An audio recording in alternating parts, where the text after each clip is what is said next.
صرف ہم کیا لڑکیوں میں ڈھونڈتے ہیں، جو لڑکے ڈھونڈتے ہیں کیا بہت خوبصورت ہونا چاہیے، چہرے کی خوبصورتی نہیں ہے، خوبصورتی دل کی اچھی، چہرہ کچھ وقت تک خوبصورت رہتا ہے، اس کے بعد جیسے جیسے عمر ڈلے گی چہرے کی خوبصورتی ظاہر ہونے لگے گی۔ پہلے جو بہت اسمارٹ دکھتا تھا آج وہ بوڑھا دکھتا ہے، پہلے جو بہت خوبصورتی تھی آج وہ بڑھاپے میں بدل چکی ہے۔ تو خوبصورتی ہمیشہ نہیں رہتی، لیکن ہم کیا دیکھتے ہیں خوبصورت ہونا چاہیے، بہت اچھا اسمارٹ دکھنا چاہیے، چاہے لڑکی ہو یا لڑکا تو اپنے سے بات، لیکن حقیقت یہ ہے خوبصورتی یہ نہیں ہے، بلکہ خوبصورتی یہ ہے کہ اس کے پاس دین ہے یا نہیں، وہ زندگی صحیح گزار سکتا ہے یا نہیں، وہ اچھے سے لڑکی کو رکھ پائے گا یا نہیں رکھ پائے گا، یا لڑکی اگر اچھی ہے تو خوبصورت ضروری نہیں ہے کہ ہو یا نہ ہو، اس کا رنگ اگر جو ہے وہ برا نہیں بھی ہے مگر لڑکی اگر دیندار ہے اور گھر میں اچھے سے رہ سکتی ہے، گھر کو سجا سکتی ہے، سنبھال سکتی ہے تو بہت اچھی لڑکی ہے، اس سے اچھا رشتہ نہیں ہے، تو لہٰذا یہ ضروری ہے۔ جب رسول اللہ نے عرض کیا بڑی سادگی کے ساتھ،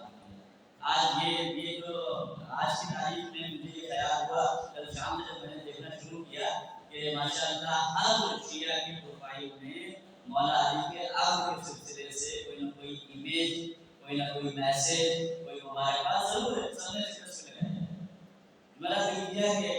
لکھ دوں ایک جملہ اس وقت کہ لوگ جتنے اچھے سے خوشی منا رہے ہیں ویسے ہی اس پر عمل بھی کریں کہ رسول اللہ نے جناب فاطمہ کی شادی کیسے کی ہے۔ آج ہم اس شادی کو، اس سہرے کو اپنے یہاں کی شادیوں میں ملا ضرور رہے ہیں مگر خود ویسے بن نہیں ہے،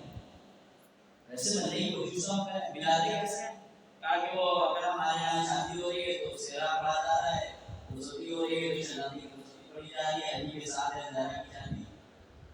لڑکا چاہے اتنا بڑا نبی اور بدماش نہ ہو سہرے میں بیٹھا ہے اس کو ہم نے کہتے ہیں علی کے ساتھ ہے، لڑکی چاہے جیسے ہی اس کو ہم نے جناب زہرا سلام لگایا گیا تشریف سے۔ تو یہ مسئلہ ہے کہ اگر ان لفظوں کو ہم اپنی شادیوں میں مولا کا ذکر کر رہے ہیں، ان کا نام لے رہے ہیں، ضروری ہے کہ ہم خود ویسے بنے بھی۔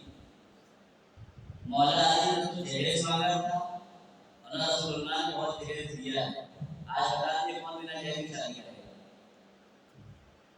جو نہیں دینا چاہتا ہے یا ظاہری طور پر کہہ رہا ہے کوئی آپ نے نہیں کہتا وہ آپ کی بیٹی آپ کی مرضی سے نہیں دے دی، کیوں دے دی؟ اگر آپ کی بیٹی ہے تو پھر آپ نہیں ہو جائے گی۔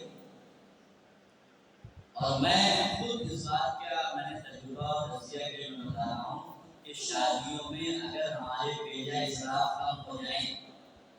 اور ہم بہت خوبصورتی کے ساتھ دین پر شادی کریں وہ شادی بہت پنپتی اور کامیاب، وہ شادی ہے کہ ہمارے ساتھ دنیا نہیں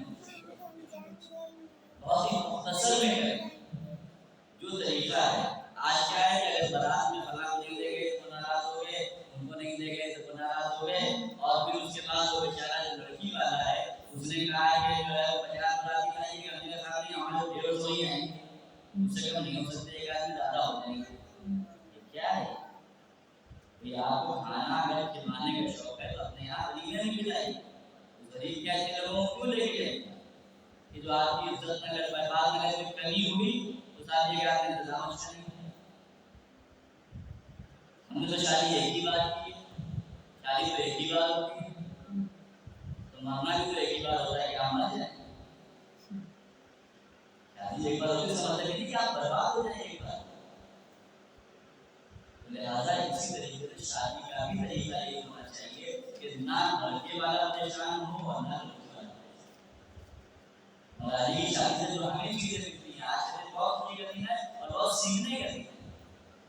مومنین کے مجمع میں کیا کیا رسول اللہ نے؟ مومن ہے، آج ہماری شادی میں کتنے مومن ہوتے ہیں؟ ہمارا مزاج تو یہ ہے کہ ہم مومن کو بلانا پسند نہیں کرتے، بلکہ ہم کسے بلاتے ہیں؟ اس کا بہت نام میں لاتے ہیں، ودھائک ہو، کوئی ایم ایل اے ہو، جو بہت پیسے والا ہو، کوئی بہت بڑی شخصیت ہو، اس کا ویلکم کرتے ہیں، اس کو بلاتے ہیں آئیے صاحب یہاں بیٹھے ہیں۔ ہم نے اپنی شادی کی برکتوں کو کیوں کھو دیا ہے؟ کیونکہ ہم نے رسول اللہ کے طریقے سے عمل نہیں کیا۔ مومنین کے مجمع میں کہا متقی پرہیزگار اور مقبول وہ دعا کریں گے، کیا بات دعا اس لیے بڑی مخصوص ہے، کچھ مقامات پر دعا کے لیے حکم بھی یہ ہے کہ اگر آپ دعا کریں گے تو دعا قبول ہوگی، جیسے بالخصوص نکاح کا وقت بھی ہے کہ اگر کوئی دعا کی جائے تو خوش ہوتا ہے اور ملائکہ اتنا خوش ہوتے ہیں آسمان پر جب دو لوگوں کا نکاح ہو رہا ہو. کیا کہ اتنا خوش ہوتا ہے پروردگار کی نگاہ رحمت جوش میں ہوتی ہے اور وہ کہتی ہے کہ جو مانگ لو دیتی ہے. اسی لیے اس وقت دعا کرنی چاہیے. تو مومنین اگر دعا کریں گے کہ یہ جو دونوں بچے جو آج رشتے میں بندھے ہیں دولہا اور دلہن پروردگار ان کی زندگی میں خوشیوں سے بھر دے, تو آپ یقین جانیے کہ اگر کوئی مومن دعا کرے گا تو جنت دعا قبول نہیں ہوگی. اسی لیے نا خوشیوں سے بھر دے, یہ کامیاب ہوں,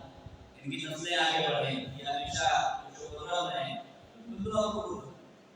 لیکن کوئی انسان جو 10 گناہ کر کے آئے, 10 لوگوں کو ستا کے آئے, اس کی دعا کہاں تک وہ پہنچے؟ بہت یہ ایک الگ موضوع. تو مومنین کے مجمع میں رسول اللہ نے کہا اور بڑی سادگی کے ساتھ شہادت ہوئی. آپ نے مصدق کیا اور بڑی سادگی سے جہیز میں چند چیزیں ہیں. لوگ کہتے ہیں جہیز مت کیجیے, جہیز ہے مگر بہت مختصر ہے, جو بہت ضرورت